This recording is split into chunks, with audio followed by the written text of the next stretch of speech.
Good morning, everyone.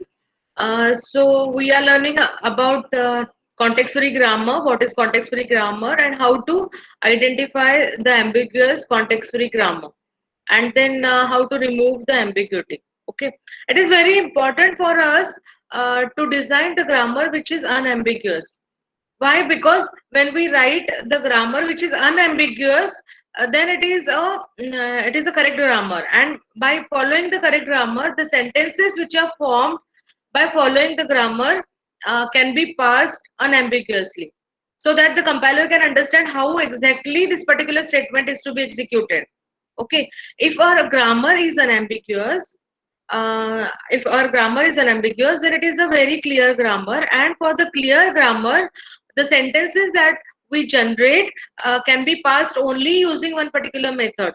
So it is clear to the computer program to understand how to execute the statement. Okay, I think you are understanding this particular concept. What I am trying to say you. The context free grammar is a grammar and type 2 grammar, and for the language that is following this grammar, the sentences are formed. The sentences belongs to this particular language of this grammar by following this grammar rules of the grammar.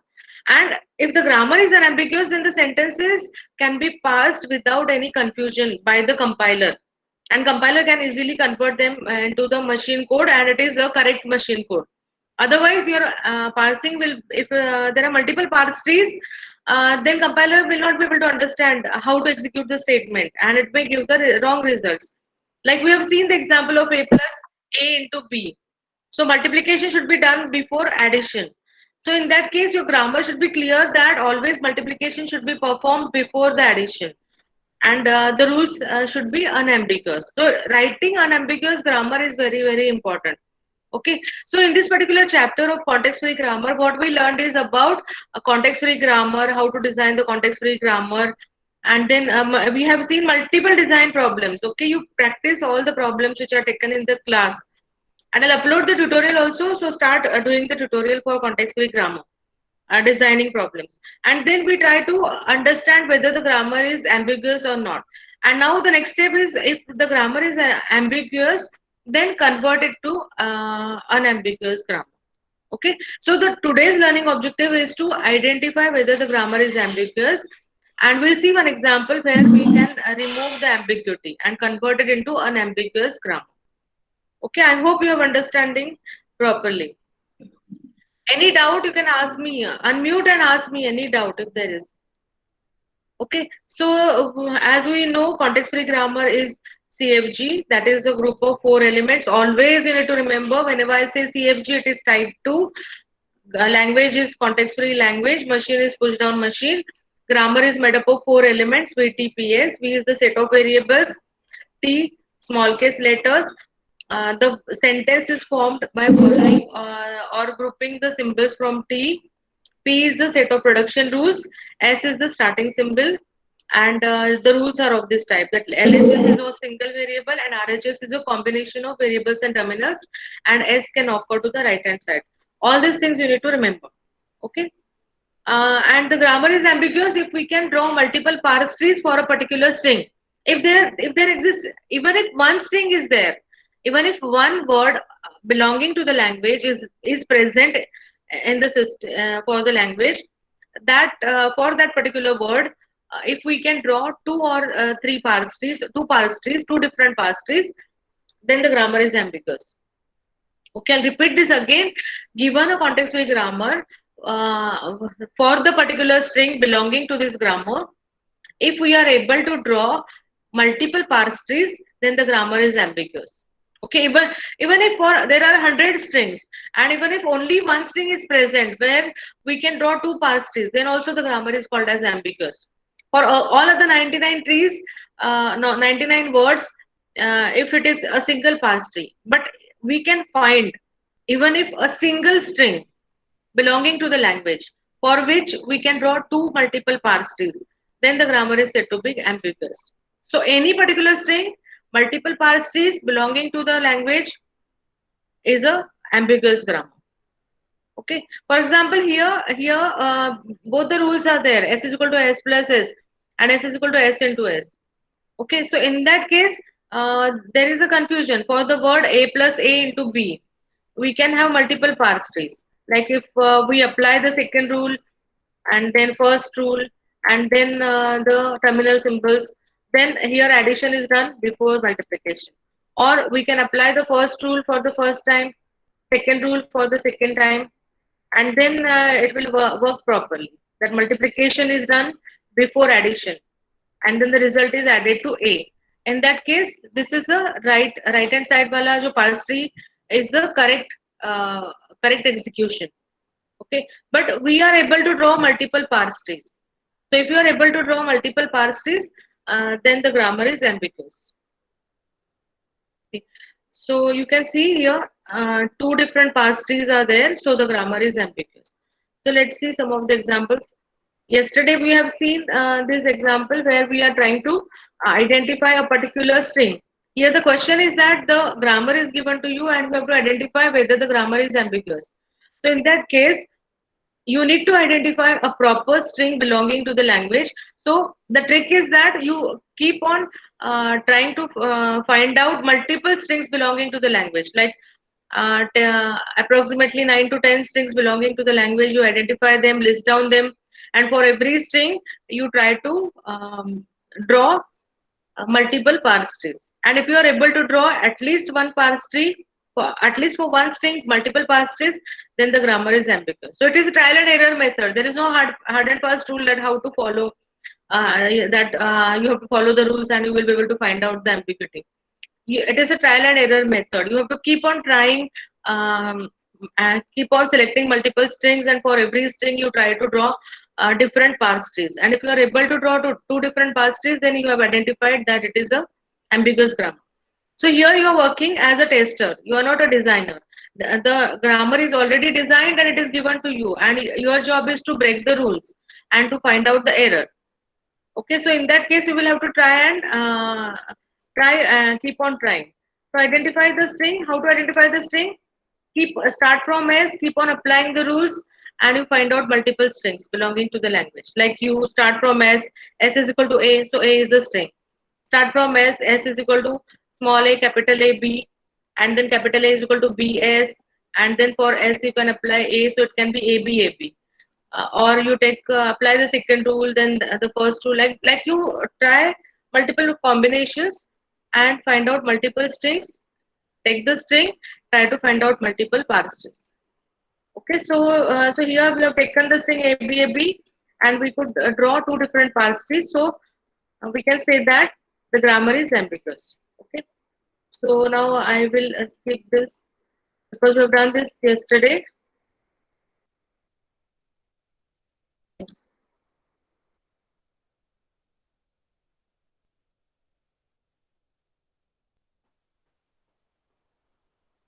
Okay, so now the next problem, right? Given grammar, identify that whether the grammar is ambiguous. Okay, so this problem, there are three different rules are there. There are three different rules are there. S is equal to AB or epsilon, A is equal to small ab, and B is equal to SB. Now, so I'm taking a string, double A 4 times B. And how I have taken the string, like I have applied multiple rules here, that capital AB, then small a capital B, and then for B again SB, and like this with multiple combinations I have taken a string double A and 4 times B. And now for this particular string, I have to draw the leftmost derivation. Okay, sometimes in the exam they ask the question that the given context-free grammar, find out leftmost derivation and rightmost derivation for a particular string. Okay, so this can also be the question for 10 marks. Given a grammar, given a string, you need to draw leftmost derivation ka parse tree and rightmost derivation ka parse tree and the derivation. That is also a question asked for on this particular topic, and it is for 10 marks. Okay, so now here what I'm trying to do is that I want to find out whether the grammar is ambiguous. So I'm taking a particular string and doing the leftmost derivation for the string. Okay, so I'm starting from S. Now there is no option. I have to use the first rule AB. Then I need to get the first small a. So apply the rule for a, that is small a capital B. So I can say that one a is generated. Okay, this first a, leftmost a is generated already. Now I need to select the rule for B. So B के लिए SB is the rule. Now for S, again apply the rule. Uh, now I don't want this B after A. I need one more A as per my string. So I cannot apply the second rule, S is equal to epsilon. So I have to apply the first rule, AB only. So S is equal to AB. And now for AB again, capital small a, capital B. Okay, so the second a is generated. So I'll cancel the second a from the leftmost derivation. And leftmost derivation, you will have to always have to resolve the leftmost variable. Okay, so always you have to resolve the leftmost variable. Leftmost variable was a here, so it was resolved. Now the leftmost variable is capital B.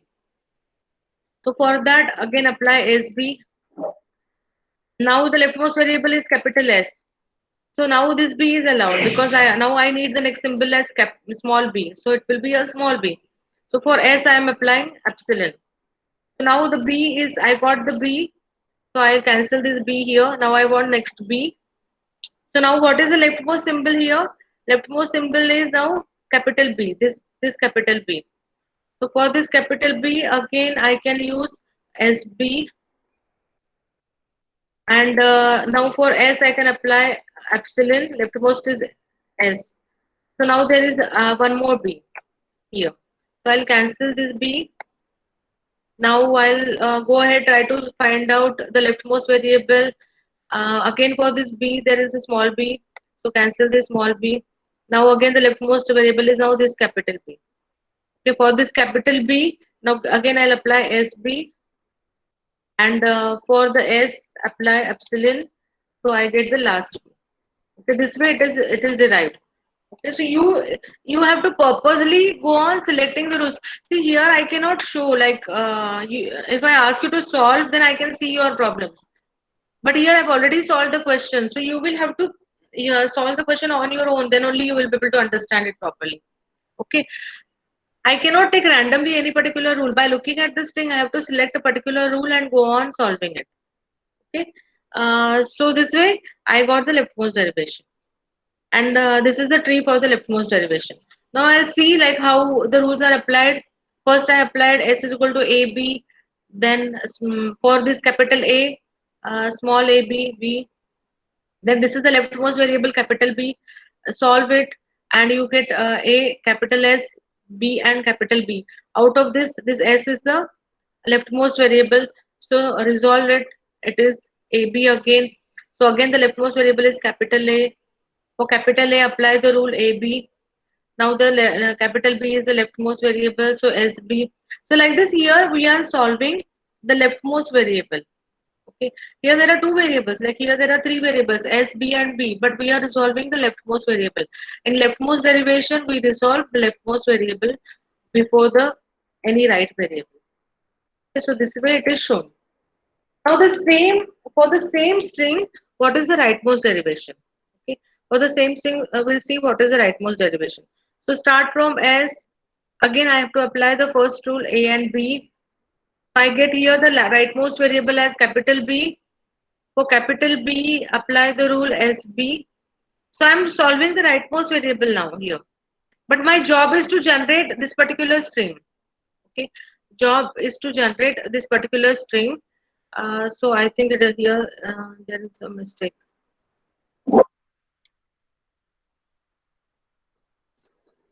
I have to write here double A and 4 times B.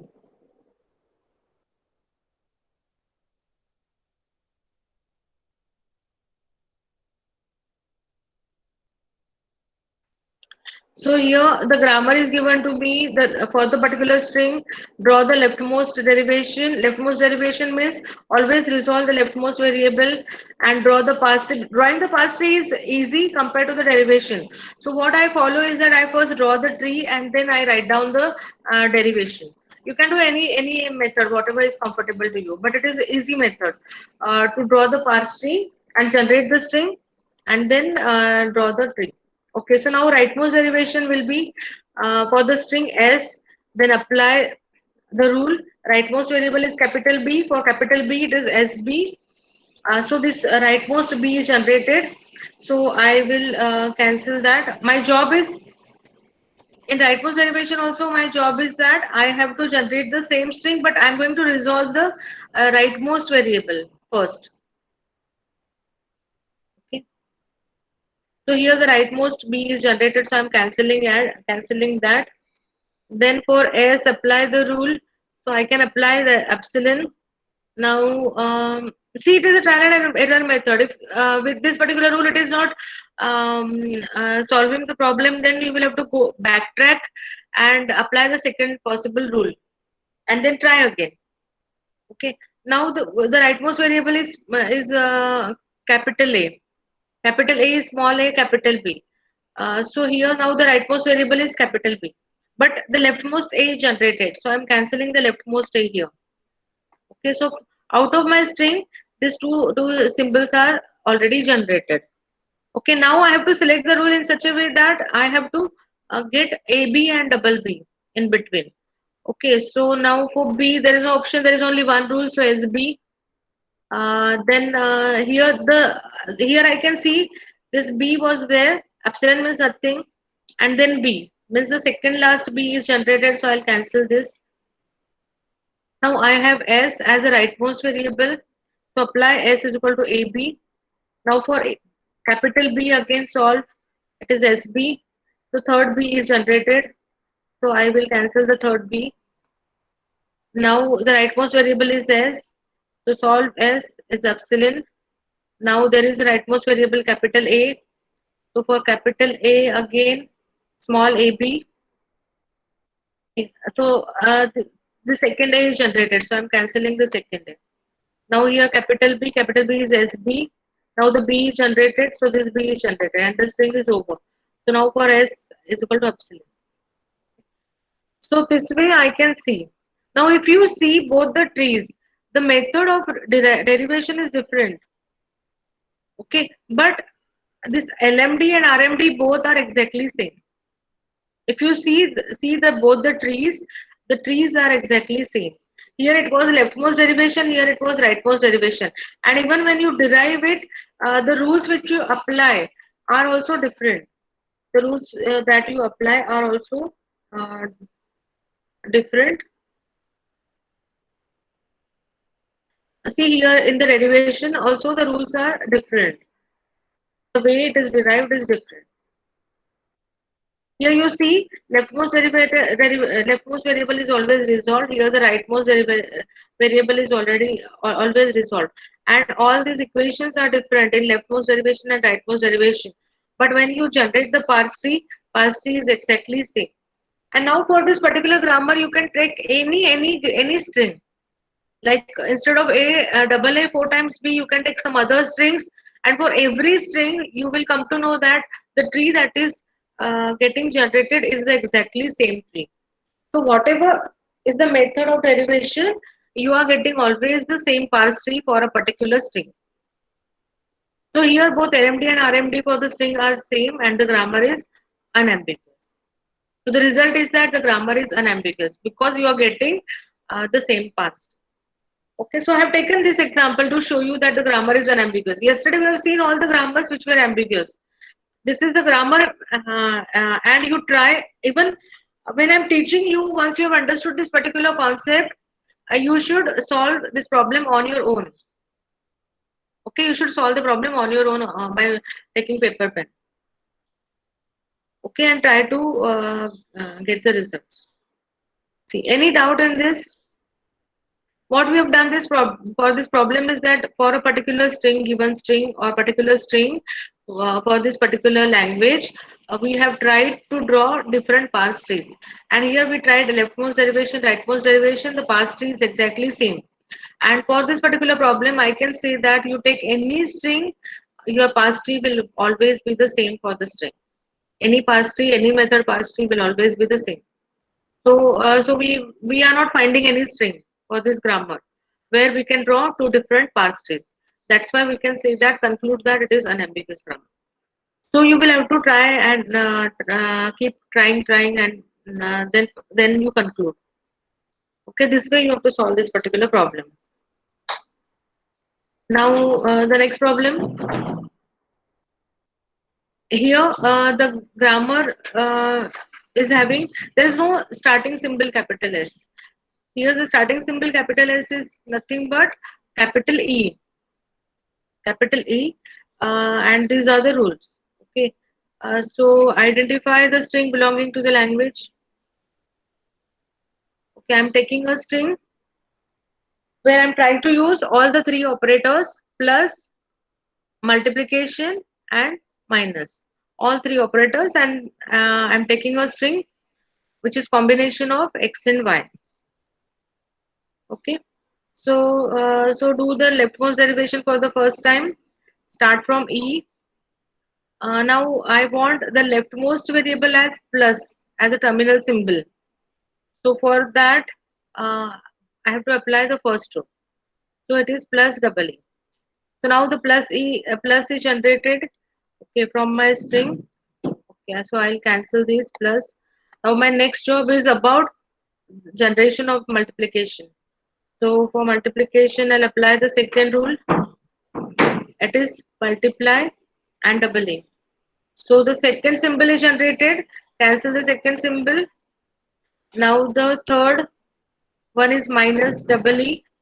So minus is generated. I'll cancel minus. Now for this particular E, leftmost E, I have to apply. I want X. So I have to apply X. So X will be cancelled. Then I want the next symbol as capital, that Y. So here for E, I'll say E is equal to Y. So here Y generated. For next E, I'll say it is X. So X is generated, and for next E, I'll say it is Y. So Y is generated. So this was easy. Leftmost derivation was very easy. I will write it. So first S is equal to plus double E, then plus into double E, then minus. Then for the bold color variable is resolved always. So it will be minus X. Now the next bold is Y, next bold E is X, and next bold E is Y. Okay, so this is the leftmost derivation. Now do the rightmost derivation. Okay, you can also try on your own. Rightmost derivation ke liye, again I'm writing it here, the string. Now I start from E, and there is no option, I have to use plus and double E. So the plus and double E is, plus is cancelled. Now take this rightmost E and solve it. For this rightmost E, I want I want Y. So I'll generate Y here. Okay, so I'll say this is cancelled. Then now there is rightmost variable, this particular E. For this particular second E, I want X here. Okay, so if I write here, if I apply X here directly, then my string will be plus XY belonging to this language. But I have to derive this particular string. For this particular string, I want to draw the rightmost derivation. So I cannot select directly this E is equal to X. I'll have to use another variable, another rule. So I have to use, there is no option, I have to use into double E. So if I say into double E, then I'll cancel this into sign, multiplication sign, and two E's are generated. Resolve the rightmost E. Here I want X here after before Y. So I'll say E is equal to X. So I'll remove this X.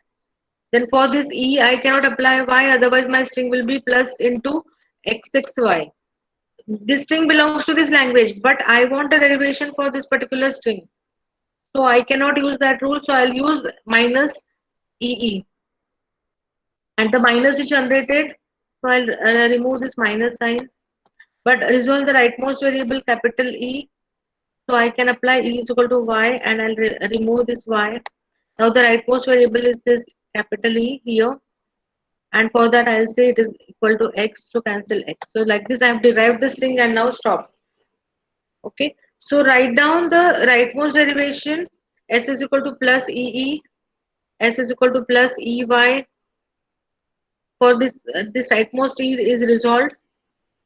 rightmost e is resolved, and I'm getting here plus ey. Now this e ke liye apply the rule, then take the rightmost e, apply the rule, take the bold e, apply the rule, like this keep on doing. And here if you see both the parse trees, again both the parse trees are exactly same. So even if it is a leftmost derivation or rightmost derivation, derivation is different. See, the derivation is different here. Here it is plus triple E, where it is plus EY. So derivation is different, and this is a leftmost derivation, this is a rightmost derivation. So there are multiple derivations available, but single parse tree. So if there is a single parse tree, always for the string, any sequence of rules you apply, finally your tree is going to be the same. So this tree is going to be referred by the runtime environment to find out any syntax error and to decide how the statement is to be executed. So if there is only same parse tree always, then it is unambiguous. So here also I can conclude that the grammar is unambiguous.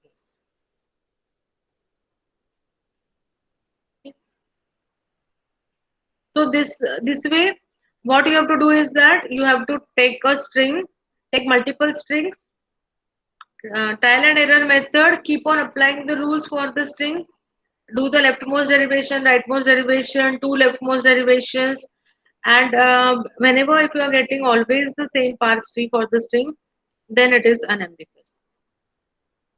Okay. So let's see the next problem.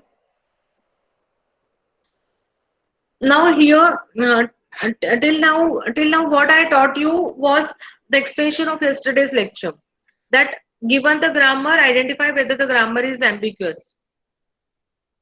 Given the grammar, identify whether the grammar is ambiguous or unambiguous. Now sometimes there is a question that remove the ambiguity. Already the grammar that is given to you is ambiguous grammar, and you have to remove the ambiguity from the grammar.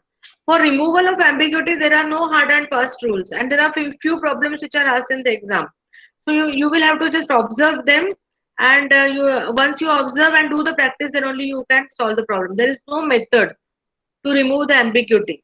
There is no fixed method or fixed number of steps to remove the ambiguity. It is a practice. After practicing, only you come to know. Only there is one particular trick that you can go on adding new variables in your grammar. If your grammar is having only one or two variables, you keep on adding multiple variables in the grammar, and then you can remove the ambiguity. Okay. So let's see one problem. So here it is the grammar is uh, assume that in your language there are the statements like if condition one, then, and so there are multiple if statements in a programming language. In a programming language there are multiple if statements, if with only then, or if with then else, and here it is if with then and else, and it is only if. So you have two types of if statements, if then else, or only if statement. And what is here is that your outer is the if statement, and the inner statement is if else statement. And here outer statement is if else, and inner statement is only if statement. So like this, there are two possible combinations. And suppose this is a string that is given to you. Like what is the string? If condition one, C1 is the condition one. If C1, T is for then. If condition one, then if condition two, then S1, uh, then S1, and E S2. Okay, then S2. Okay, so such type of string is given to you. So it is a short form for this particular thing. So now if such kind of string is to be derived, then you don't know whether it is a outer if is a if statement or inner if is a if statement. Means outer if is a if then else statement, or inner if is a if then else statement. That is the confusion in this case.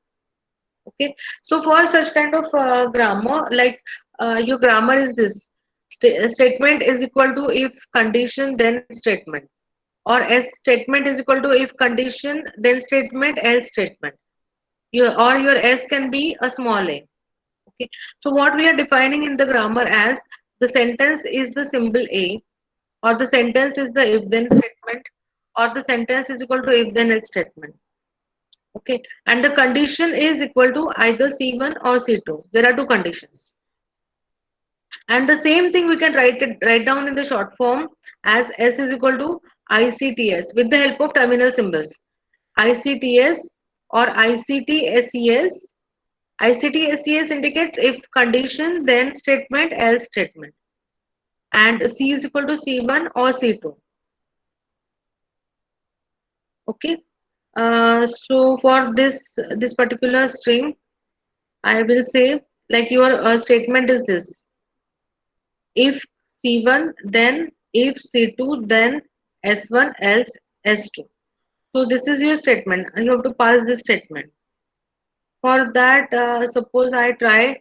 There are two different interpretations. So the grammar is ambiguous.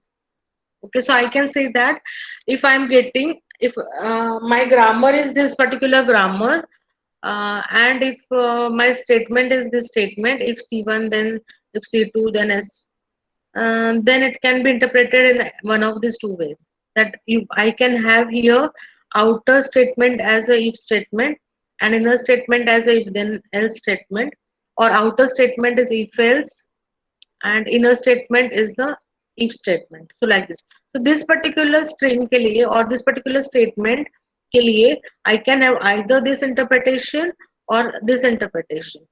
So here, and this is the grammar that is defined, that my sentence is equal to if then statement, or my sentence is equal to if then else statement, or the statement is equal to small a and the condition is equal to either C1 or C2. So this is the grammar given to you, and this is the sentence. And for this sentence, any one of the interpretation can be true. So I can say that it is very difficult to identify which particular interpretation is to be used, and in the grammar is ambiguous. Okay, so I have to remove the ambiguity. My job is now to remove the ambiguity, means I have to modify these rules, production rules, in such a way that the ambiguity is removed. So what I'll do is that there is only one trick for such kind of problems, that you have to go on adding multiple variables to remove the ambiguity. And then it is just a practice. Okay, so it is tough problem actually to solve. But for your exam, they ask typical type of questions, so it will be you just have to practice them so that you can solve the problems in the exam. Okay. Now here, this is my sentence, and this is my grammar. I have to remove the ambiguity. Yeah, in the previous slide, I am just I am just explaining you about the problem. Are you understanding? In this particular slide, I'm just explaining you what is the problem. My problem is that the grammar is given grammar is ambiguous. I have to remove the ambiguity. And what is my grammar? My grammar is a statement. Statement, if statement, and the statement says that statement can be in my language. I can have a if then statement, or I can have a if then else statement, or my statement can be a single variable, and my condition can be either C1 or C2. So this is the grammar. And if this is the grammar and if this is the input or the string, then I don't know. There are two interpretations. This if can have this else, or this can be a only if then statement, and this else belongs to this if statement. So I can interpret this particular statement in this manner, as shown in this left hand side block, or it can be as per the right hand side block. So there are two different interpretations are there. So the grammar is ambiguous. I have to remove the ambiguity. To remove the ambiguity, what I can do is that and I'm writing here the same statement in the form of terminal symbols. So I indicates if, C1 indicates C1, T indicates then, I indicates if, then C2, then S1, E, S2. Okay, and now I'll say that start from S. Okay, So these are the rules. S is equal to ICTS, ICT-SES, or A, C1 and C2. Here again I am writing them in the short form. Okay, so the here try to draw the pass tree. Apply the first rule for S, ICTS. So here I am saying that outer statement is the if then statement, and for S, the statement inside then it can be a ICT-SES second rule, and then I can apply the terminal symbols. So this will be the parse tree. Another representation is outer. Apply the second rule for the first time S के लिए. So I have S is equal to ICT-SES, and then my inner statement is only if then else statement, and then apply the terminal symbols. So here for the same statement, here the string is generated. I C1 T I C2 T A E A, where S1 and S2 is equal to small a. Then I C1 T I C2 A C2 T, this it is for the same. So for the same string, multiple pass trees. Here it is outer if then, and inner if is if then else. Here outer if is if then else, and inner if is the if then statement. So two different pass trees are there. That means the grammar is ambiguous. So now to remove the ambiguity, I will rewrite the grammar. Here I have proved that the grammar is ambiguous. To remove the ambiguity, I am going to rewrite the grammar, and what I am going to introduce two different variables. I will introduce a variable capital U to indicate that the if statement is without else, and M indicates that it is a if statement with else. Okay, so what I'll rewrite is that I'll say that S is equal to, instead of writing ICTS and ICT-SES, I'll see that S is equal to capital U or capital M. So I have to select that my outer statement is without else or with else. And so S is equal to either U or M. And then for M, I'll say that M is with else. So it is ICT MEM here, ICT MEM, to indicate that it is with else statement or small a. And capital U will be ICTS. Capital U will be ICTS, and ICT for S again, I can have the statement as M ICT MEU. So the another combination. And then C is equal to either C1 or C2. So what I have done here is that I've added two different variables, capital U and capital M. M indicates it is a if then else statement. U indicates it is a if then statement. And for U, I'm saying ICTS or ICT MEU. This is MEU statement. And then C is equal to C1 or C2. And then now I try to draw the past string. Okay. So I've rewritten the grammar, and my purpose is that outer if is without else and inner if is with else. So if outer if is without else, then I have to say S is equal to U. If I say S is equal to U, then for this particular string, for U I have to apply ICTS, and then for this S I'm applying S is equal to M, because it is the inner if with else, and for M it is ICT MEM, and then the terminal symbols. So this particular string is derived in this manner.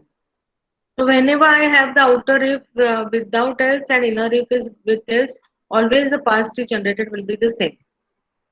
And we cannot draw multiple pass trees for this particular string. You can try here by applying multiple rules in different combinations. You will not be able to draw the different pass trees.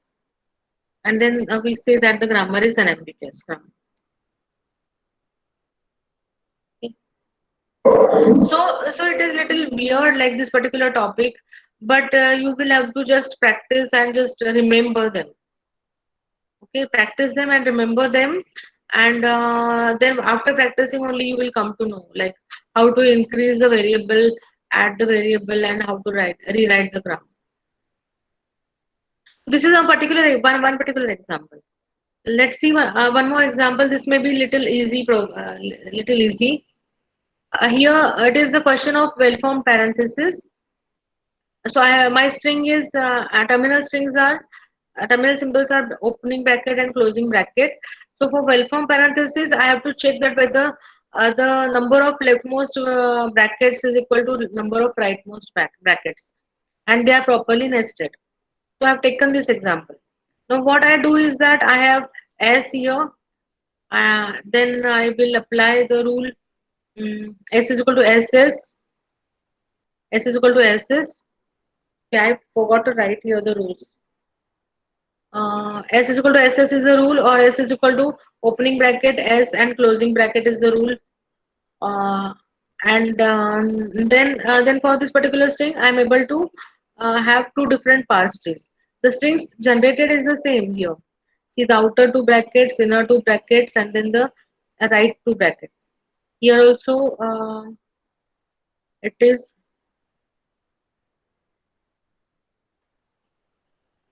S is equal to SS.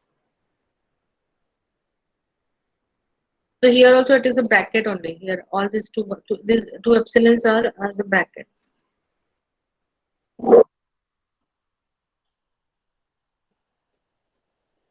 Here this is the bracket.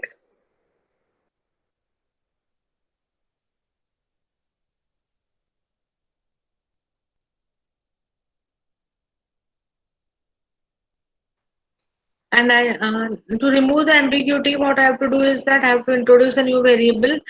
So I'll say that S and T. So write S as a ST or T, and where your T term is the outer bracket, S inner bracket, or it is the opening bracket and closing bracket. So if these are the rules, then you will not be able to draw two different parse trees. It will be a single parse tree. S is equal to ST, for T is equal to the right wala two brackets. T is equal to the first rule, opening S closing bracket. Then S is equal to T and T is equal to opening and closing bracket. So if we introduce the term T and T is equal to this S, then we can remove the ambiguity here.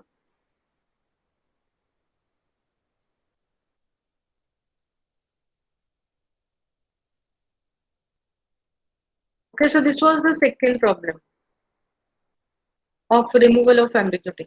So there are around 3 to 4 problems of removal of ambiguity which are asked in the exam.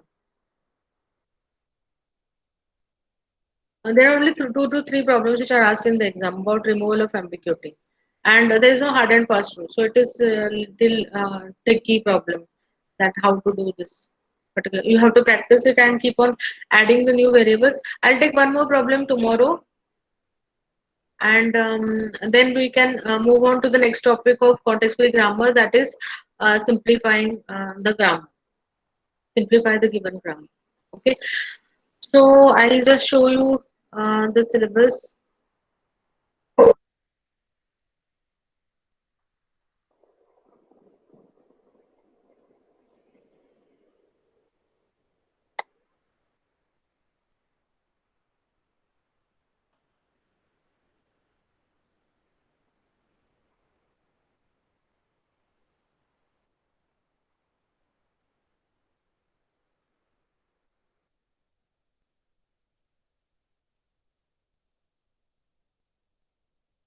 Here in this is your syllabus. What we have done is about the basic concepts of finite automata, FSM, convergence, equivalence, minimizations, then Miller machine, uh, regular expressions, Arden's theorem, regular applications. This is a theory question, pumping lemma, and now we are on the topic of grammars. Okay. So in the grammars, we have studied about grammars and Chomsky hierarchy, regular grammar, left linear grammar, right linear grammar. and regular grammar and FA ka conversion we have done in the previous chapter only. And in this CFG ka chapter mein, we have done with the definition, sentencial form, leftmost and rightmost derivation, past three, and ambiguity. So this is a small topic in the syllabus, and only sometimes they ask about the removal. Otherwise, there is always a question to identify the ambiguity. For removal, there are the typical 3-4 questions which you have to prepare. And then the next topic is about simplification. So we will do the simplification, and then CNF and GNF, and pumping lemma is a theory topic. So there are main three topics of this particular chapter are remaining. Okay, and then we can move on to the next topic of the syllabus. Mm,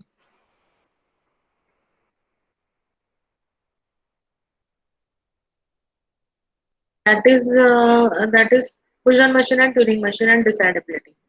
Okay, so here simplification is very important because for CNF and GNF, which is converting your grammar into some other format, the first step of CNF and GNF is to simplify the grammar. So unless you don't know how to simplify the grammar, you will not be able to solve CNF or GNF ka problems. And on this particular chapter, always there is 10 to 15 marks of questions are asked. And either CNF or GNF is asked most of the time. And for them, the first topic is about the simplification. So simplification of the grammar is a very important topic. And leftmost, rightmost derivation is also asked in multiple times.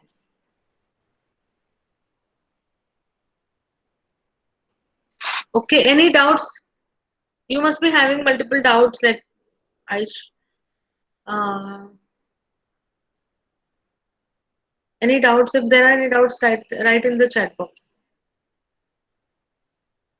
So let's stop now. We'll meet tomorrow or the next lecture.